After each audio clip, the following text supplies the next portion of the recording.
Who's number 2 on your list? Terrence Crawford. He could be number 2. Really?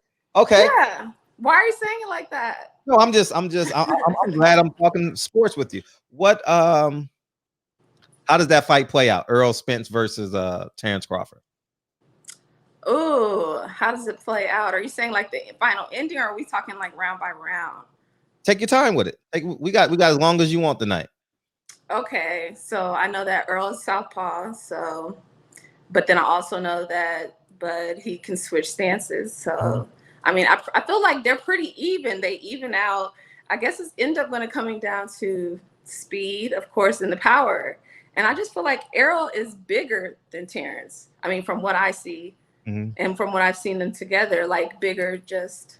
And I feel like he's stronger. And I know people say we doubt Bud's power, and maybe his fight against Kell Brook was supposed to be something that that showed people, hey, he's a big puncher, but I was not that blown away by it. So I'm gonna have to go with Spence, and then I'm gonna go with a late knockout. Really? Yes, like 11th, 12th round. Kind of like the Porter, but more devastating. Yeah. I can definitely see Earl going to the body against Terrence Crawford. I think Earl will eat Terrence Crawford's jab.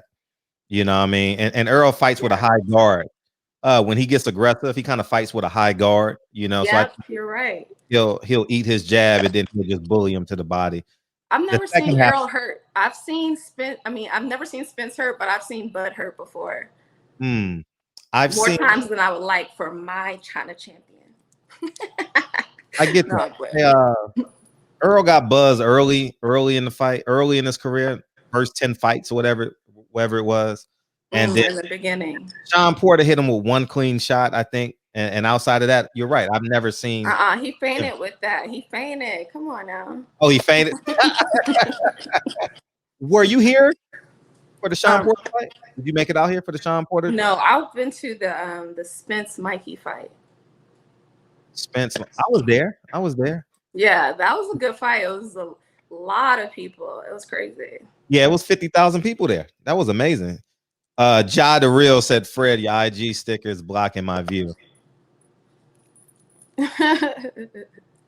So you got Claressa Shields. Claressa Shields actually has a pay-per-view. I love Claressa Shields. Yeah. Y'all need to put some more respect on her name. I don't see any shows about her on here, and I want to, because she's a beautiful Black woman. Yes. She's doing things that the men are not doing. She calls out people, and she has something that the men so far do not really have, and that's charisma. She talks a big, she talks big shit. She is following in the footsteps of, I guess you would say, Mayweather, and something that McGregor tries to do, but she talks big shit, and that, I mean, you got to sell your fights. Sure. No, I'm on here to petition, actually.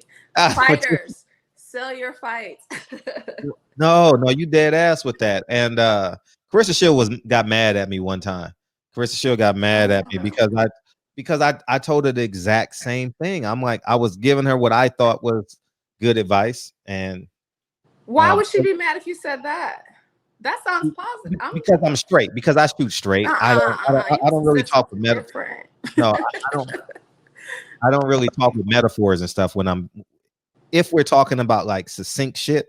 I don't really use metaphors and shit. I just say, you fucked up. This is how it should. This is my suggestion, and that's how So your delivery, you need to work on the delivery. I do. Okay. You're absolutely right. That's your 2021 goal. All right, so we'll come back next January 2022, and we'll see how my delivery is doing. Yeah. Remember, when you speak to someone, you have to give them something positive. Then you throw in the negative, and then you end it with something positive. Yeah, the hamburger. They'll take that hamburger conversation. Exactly. Yeah. Claressa Shields, she's definitely the baddest woman in boxing. She actually is on my pound for pound list. Yes. Oh, yes. Okay. What number is she? 9 or 10. 9 or 10. 9 or 10. I have her there.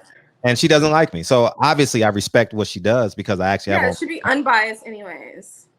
Well, it's hard to be unbiased because you show affinities for these fighters, you know? Like I've been around these fighters for 10 years. So it's hard. Honestly, it's hard to be unbiased when I'm literally with these niggas every goddamn weekend, you know, well, pre-COVID, you know what I mean? At least 2 times a month. So honestly, it's hard to be unbiased in this. Um and you do your best, but it's rather challenging. I'll be real honest with you. It's extremely challenging. You know what I mean? They want to ask you, did you see American Skin yet? No, I did not. Oh, okay. Why? What are they No, want to say? Something crazy? no, Is they that a want crazy movie? No. no, it's a Nate Parker film. They want to ask you how it was and all Okay. that. And we got a new president. You have any opinion on that? The new president?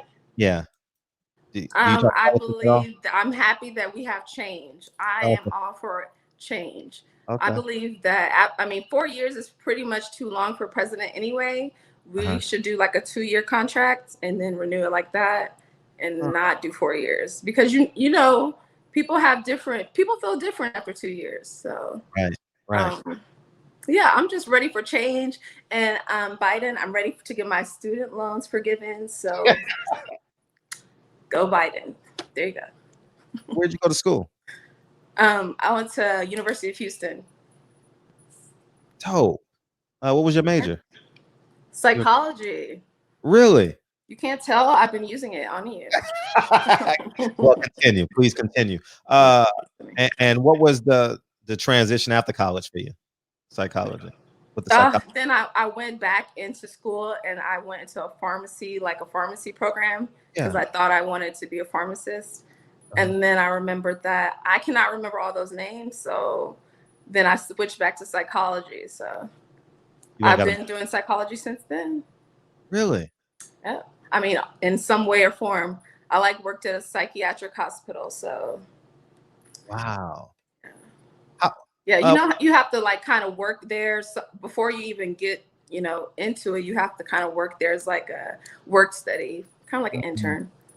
And then I actually worked there, and it was crazy. It was a crazy experience. I can imagine that. Some people call me crazy and shit. You know what I mean? Oh, Monty Brown said he's going to major in psychology. Hey, I ain't gonna even lie to your ass. My first major in college was psychology. And then we got the Erickson and Piaget, and I was like, man, I don't know what the hell this shit is. So I jumped and ended up being then I was like a communications major, and then I was like a business major, and then I finally ended up being a history major. I was just trying to find the easiest route to get out that son of a gun. You know what I mean? Right. I mean, after a while, it's like, okay, I'm tired. I'm tired of taking all these classes. And that's how I became a history major, because I was halfway through with my history major because I was just taking them as elective, you know. And so wait, you end up majoring in history? I end up majoring in history. No. Yeah, I end up. So that means you just know everything. Then you know all the dates and all that. I could call out something, you would know the date of it. Nah, probably not. Oh, come on. Okay, try me. When did the Civil War start? 1861. I mean, first of all, I'm not gonna know if you're gonna be right or not. Who's gonna 1861 to 1865. Okay, Emancipation Proclamation. What date were women allowed to vote?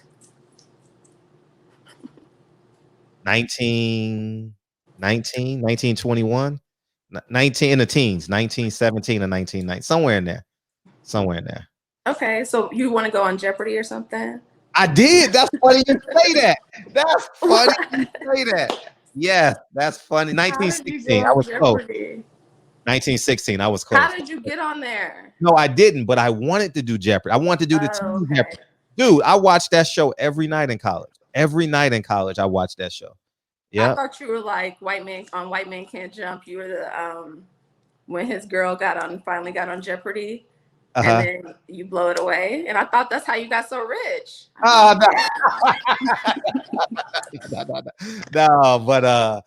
but I wanted, that was my goal, dog. That was my goal, to go on Jeopardy. You know what I mean? But it didn't work out, so I ended up being a school teacher, and that was the end of it. But it ended up working out. What subject did you teach? It's funny how now we're interviewing me. You know what I mean? She's good. Like she's totally switching this psychology in this. Psychology. I ended up teaching special ed high school. It was a good ride. Wow, that's very nice, and that's an incredible job, actually. Like we need more people that want to be teachers. Yeah, I don't have the patience, but I salute you. So yeah, it was. You never desired to be a school teacher or work in a college? So once I met the kids, so at the psychiatric hospital, there's kids starting at 5. And when I say bad, you have never seen bad before till you met these kids. 5-year-olds that talk like 50-year-olds. So no. And I couldn't control them. I'm too lenient. So I was just like, yeah, do whatever. I didn't care. I mean, as long as they weren't harming themselves, I was good with it. So I don't think I would be a good teacher.